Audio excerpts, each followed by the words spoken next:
fellow YouTubers, and welcome back to my channel. As you can see, there's a toolbox here in the shot. This is just off of my workbench here, which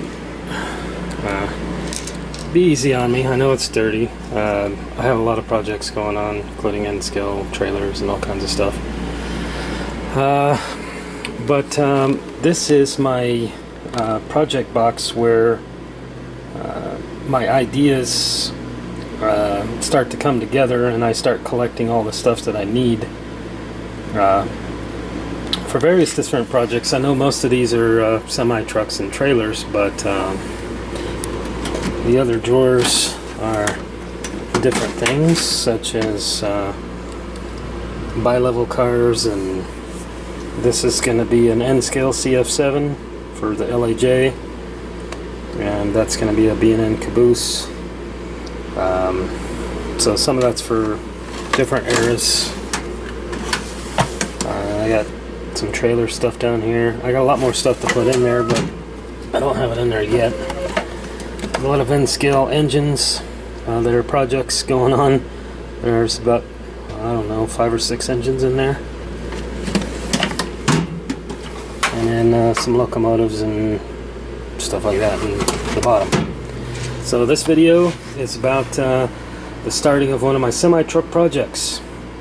So I'll go ahead and hopefully I don't shake the camera too much while I'm digging through here. But I'm going to dig out some stuff. This is a project I've been wanting to do for a while. I'm starting with a Walthers International single axle red semi-truck.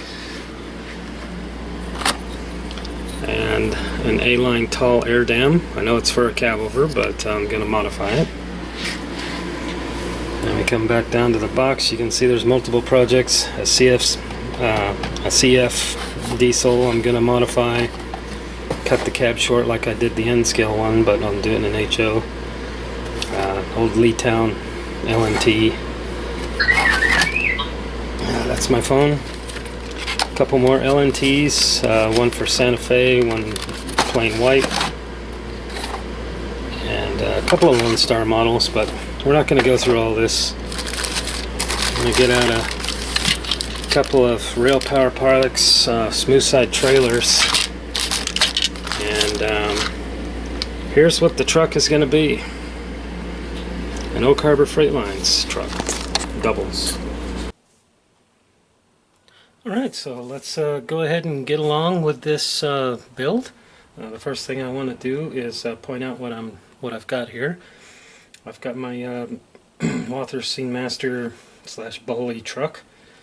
Some front wheels, 2-hole disc from A-Line. I'm going to rob the 2-hole disc wheels and tires out of this kit, which has already been robbed of some other parts. It's definitely an older kit, and A-Line as well. And then I have 2 air dams. I'm going to try the Mac one on top of it, see if it fits better than this one.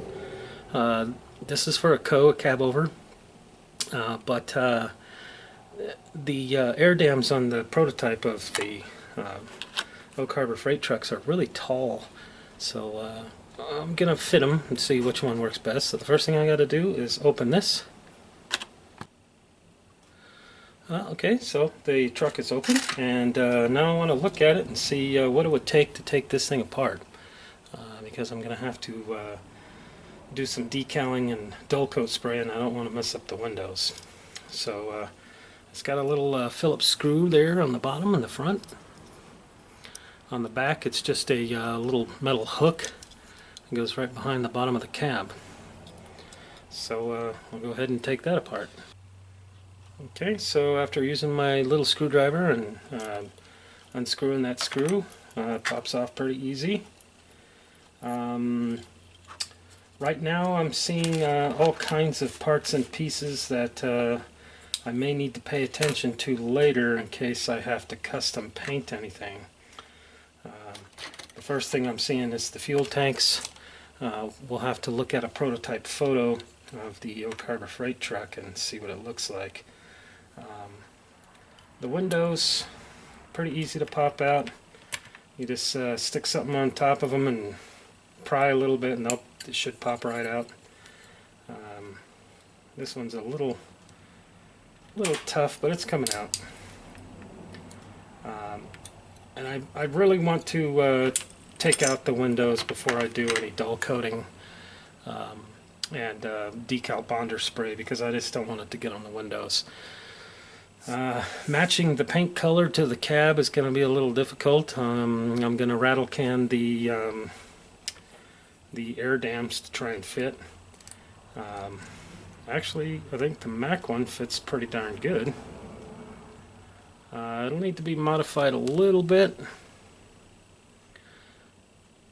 This one, actually, this is the one I'm going to use. I'm not even going to try to fit the other one. I do have to shave a little bit right here on the inside of the air dam. Just file it down a little bit. These pieces right here stick out a little bit. Got to file those down a little bit. But matching the paint color is going to be the tough part. Right now the cab is like a bright red color. I think Oak Harbor Freight trucks are a little bit darker red. But, you know, this is what I got to work with, and I want it to be a quick build, so I'm not going to worry about that too much. I'll go ahead and get these wheels and tires out of the way, and then we'll go ahead and look at a prototype photo right now of the Oak Harbor Freight truck and see about how close my stuff is here to the prototype.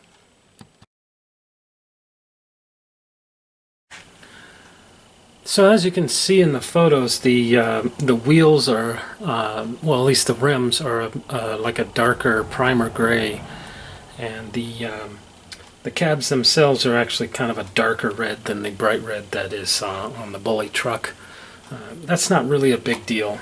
I'm going to go ahead and use this air dam, and I've got a couple of cans of spray paint that I'm going to try to match it up pretty good too. We'll see how that turns out.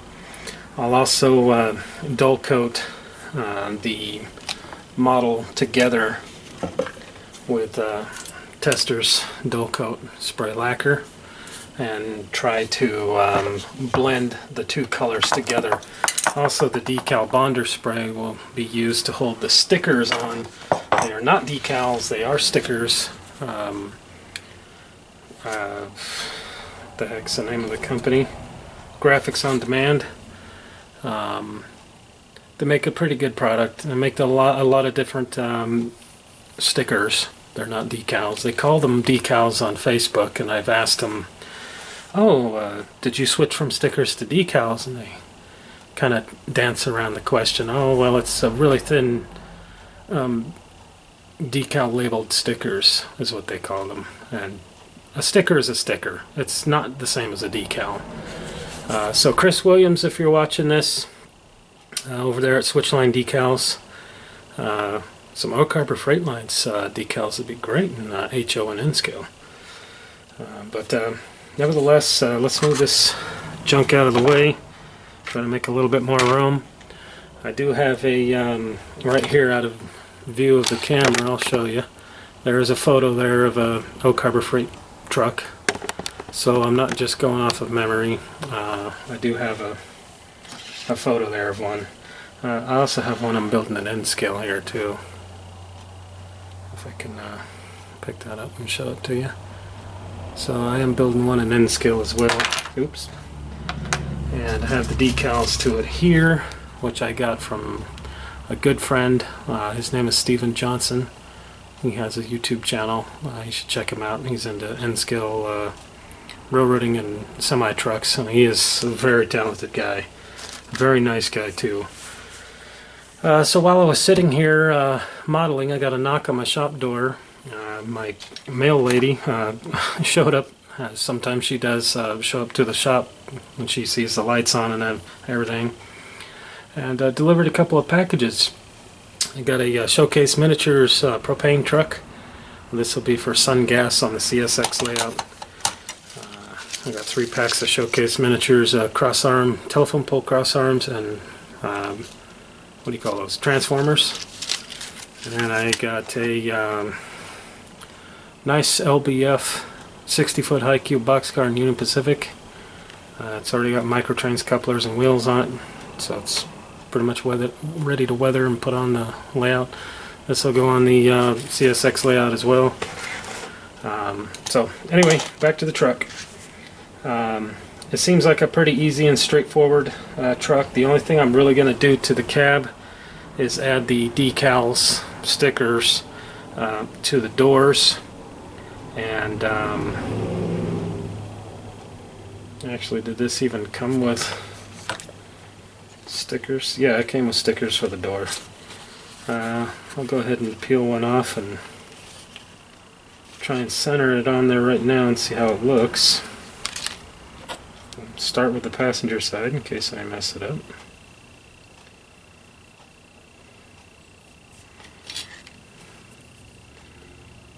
Use my X-Acto knife. Oh, there's a hair under there. That's one thing you gotta be careful with decals. Is the hair.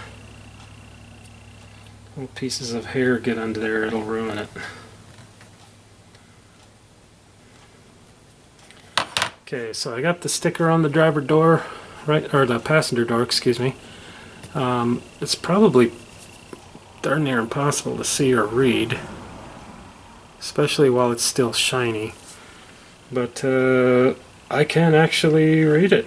It says Oak Harbor Freight Line, Seattle, Washington. So yeah, it's pretty cool. I'll use the decal bonder spray. I know it's not a decal, but if you use the decal bonder spray, it actually puts a film around the outside of the sticker, and it blends it with the model and makes it, makes the edge of the sticker kind of disappear. Because it's pretty tacky having a sticker rather than a decal, but it works. So I'm going to go ahead and put the driver's side on now. I want to kind of center it like I did last time. Move it a little bit because it's off a little bit. I don't know if you can see me doing this.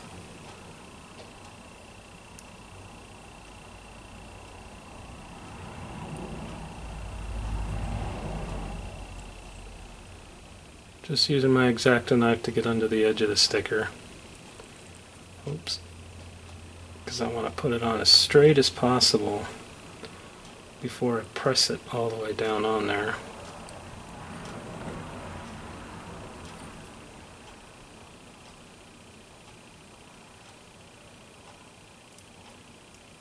I might get interrupted here shortly because I got to put a starter in a pickup for a family member. So I'm trying to make this as quick as possible. I know it's taken forever. Feels like it anyway.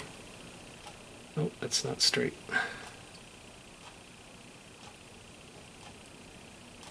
My big fat fingers are not cooperating very well. No, I don't like that. I'm going to redo it. The good thing about these graphics on demand stickers is that they give you a lot on the sheet. There's actually, you can't see it on there, but right here there's actually 2 more cab door stickers, so you can do 2 trucks and 4 trailers off of one sheet. Okay, so I got that on there as straight as I can get it. Be very careful not to scratch it with my fingernail or an X-Acto knife blade or anything like that. Okay, so I got it on there. It's on there pretty good. Next thing I'm going to use is the decal bonder spray. I haven't used this in a while, so I got to scratch off the little bit of excess right here on the tip of the cap. Make sure that the nozzle is nice and clean, and shake it really good. This stuff you can get on your hands. I wouldn't recommend putting a lot on your hands, but it's not going to hurt you. It's not like a solvent base. Hold it about a foot away from the truck and cake it on where the decal is. Unfortunately, the kit does not come with the numbers to put here on the side of the hood to number the truck. So now that I've done that and sprayed the door on, I'm going to dig through my micro scale decals and pick out some numbers to put on the side of the truck, the hood, before I put it back together. You don't really need to see that. I guess a lot of you have already seen how decals work. So I'll just prop this up somewhere to let it dry and move on to the next step, which will be the air dam. I gotta paint the air dam. Or actually I gotta modify it first. I'll wait till the cab dries, modify the air dam, and I'll show you how I do that when we come back.